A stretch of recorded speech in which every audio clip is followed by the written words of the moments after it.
Ó, tivemos no Castelão, pro Fortaleza, Salvador, pro Bahia, em Porto Alegre, pro Grêmio e em São Paulo, no Morumbis, pro dono da casa. Todo mundo mereceu? Todo mundo mereceu. O Grêmio e São Paulo principalmente. Porque o Grêmio não tem, assim, eu tenho muitos amigos gremistas, Zé, que agora o Grêmio não tem padrão nenhum de jogo. O Grêmio já no Campeonato Gaúcho já estava sofrendo. O Grêmio já não conseguia jogar, não tem jogadas trabalhadas, não tem um time compacto. Você vê um time muito espalhado dentro do campo. Qualquer time que joga contra o Grêmio hoje tem liberdade para jogar, para pensar, se sente confortável. A gente falou rapidamente nesse destaque aqui do fechamento, da qualidade técnica que tem o Flamengo, da quantidade de vezes com a Arrascaeta, ele toca na bola, e aí quando você encontra um time que te deixa confortável dentro do campo, e o Grêmio deixa os seus adversários confortáveis dentro do campo. Esse é o grande problema do Grêmio. Falando, a gente está mostrando as imagens do Flamengo com o Grêmio, a Arrascaeta, o grande destaque da partida, sobre as vaias, se tem um torcedor, se tem um time que não pode reclamar de apoio de torcida, é o time do São Paulo. O torcedor são paulino, ele acredita, tinha mais de 35 mil torcedores hoje no Morumbi apoiando o time. O time não consegue corresponder, o time falta um pouco de personalidade. Então, dentro das imagens que a gente mostrou, das vaias, tanto o Grêmio quanto o São Paulo, eles mereceram ser vaiados. E o Flamengo, que não tem nada a ver com isso, mandou no jogo, né? Sim. Controlou a partida. Poderia ter matado o jogo, inclusive, antes, né? Se fosse mais efetivo em si. Um detalhe do Grêmio, assim, é claro, é um trabalho novo, mas é uma equipe que realmente não tem identidade, não tem coletivo. Eu falei um pouco sobre a questão dos zagueiros do Flamengo ter essa qualidade para sair lá de trás em si. Mas é uma equipe que não tem um padrão, se marca lá em cima, não consegue ser organizado. Se marca um bloco médio ou baixo, também não consegue ser organizado. E é uma equipe que, para você marcar em cima um Flamengo, você tem que saber, tem que estar muito bem coordenado, né, para você evitar isso. E claramente nos dois gols a gente vê esses encaixes longos, individuais para você fazer, cara, tem que estar muito encaixado, muito coordenado. E contra o Flamengo, pior ainda. Eu acho que é um Grêmio com muitas dúvidas. Não sabe se vai marcar linha alta, não sabe se vai marcar linha baixa. E essa dúvida é muito ruim para um time que está brigando pelo que está brigando hoje. O Grêmio tem que abrir o olho. Porque tem um ponto só no campeonato e acredite, grandes clubes, quando entram na zona de rebaixamento, ele não sabe brigar com a zona de rebaixamento. É muito difícil, é muito complicado. E o Flamengo, eu mesmo, alguns jogos atrás, eu falei que o Flamengo tinha que melhorar, o Flamengo não foi muito bem, na Libertadores não foi bem.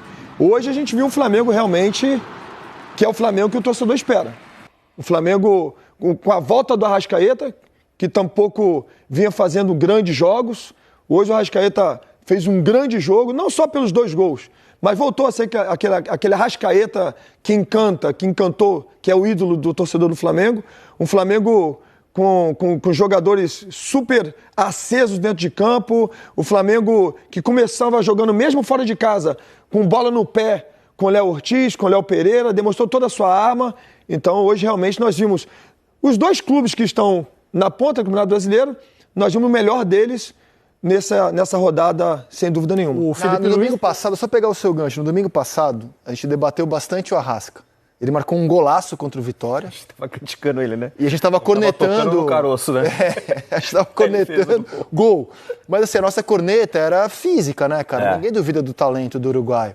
E a gente tava, a Arrasca não tá bem, a Arrasca não tá bem. Fez um golaço. Hoje, além dos 2 gols muito bonitos, candidatos ao gol da rodada, a gente está dizendo que esse é o gol da semana passada. Jogada individual, ele rouba a bola, vai invadir a área. Foi um lampejo de genialidade do Uruguai. Hoje não foi lampejo. Ele jogou bem a partida como um todo. Ele ditou o ritmo do jogo, né? Só para fazer essa defesa aqui do uruguaio, que foi tema da semana passada. E agora volta ao fechamento com uma atuação que a gente está debatendo se não é a melhor atuação individual da rodada. Diga lá, Losetti. Felipe Luiz deu uma entrevista à Conmebol, onde ele disse que ele monta os times dele, não são tantos assim, ele está começando a carreira dele de treinador, mas que ele gosta de montar o time pensando no 10, com base num 10. E ele fala esse 10 e 10 é uma coisa meio idealizada no futebol, né? A gente acha que o 10 não existe mais, ou que o 10 é aquele que joga parecido com o Ganso. Cara, tem várias formas de jogar de 10 hoje, várias características diferentes, mas o Felipe coloca isso. Então, se ele monta o time pensando no 10, e se o 10 dele é o Arrascaeta, quanto melhor ele tiver fisicamente, quanto mais recuperado, quanto mais ritmo de jogo, a tendência é que o Flamengo cresça, porque você vai ter o seu jogo muito baseado num cara que é diferente. A gente estava dizendo o Arrascaeta, campeão brasileiro no Cruzeiro, campeão brasileiro no Flamengo mais de uma vez, sempre como protagonista, mudando de posição, vindo jogar por dentro. Ele sempre foi um 10, mas ele não era o 10 centralizado. Ele era o 10 que saía do lado e vinha para dentro. Ele de um lado, Everton Ribeiro do outro, os dois eram 10. O Flamengo tinha 2 10, de características bem diferentes. Hoje ele está centralizando um pouquinho essa coisa do 10, até na camisa, que ele merecidamente herdou. Então, a tendência é que o Flamengo cresça, porque ele é um jogador muito diferente, cara. E o Flamengo é um time que tem posse de bola, que propõe jogo. Então, o 10 precisa estar bem fisicamente, porque está toda hora participando de jogada. Então, você vê que ele melhorou fisicamente, porque a qualidade ele tem. E quando você pega um jogador que tem muita qualidade e está bem fisicamente, acontece o que aconteceu hoje. O De La Cruz e o Pulgar, hoje, fizeram um grande jogo. Quando você tem esse 10 que pensa o jogo, e o Arrascaeta ele não só pensa o jogo com a bola, mas sem a bola, principalmente quando joga o Bruno Henrique ali como um falso 9, o Bruno Henrique até pelo cacuete dele de ser um jogador de lado de campo, muitas vezes ele sai da área para receber essa bola em velocidade do lado do campo. E aí o Arrascaeta ocupa esse espaço. Aí a inteligência do 10 que pisa na área. Provavelmente o Felipe Luiz deve pedir isso também para o Arrascaeta. O Bruno Henrique vai ser o 9 hoje, o falso 9. Ele sai muito para os lados do campo, para ter velocidade, ocupa esse espaço.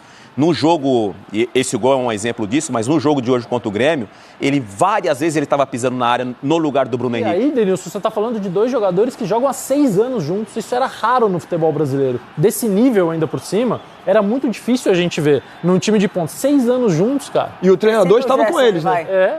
O Gerson, pra mim, em regularidade há muito tempo, é o melhor do Flamengo. Então, coloca o Gerson aí também nesse trio. E o treinador estava com eles, né? Jogava e agora é treinador. Se conhecem perfeitamente.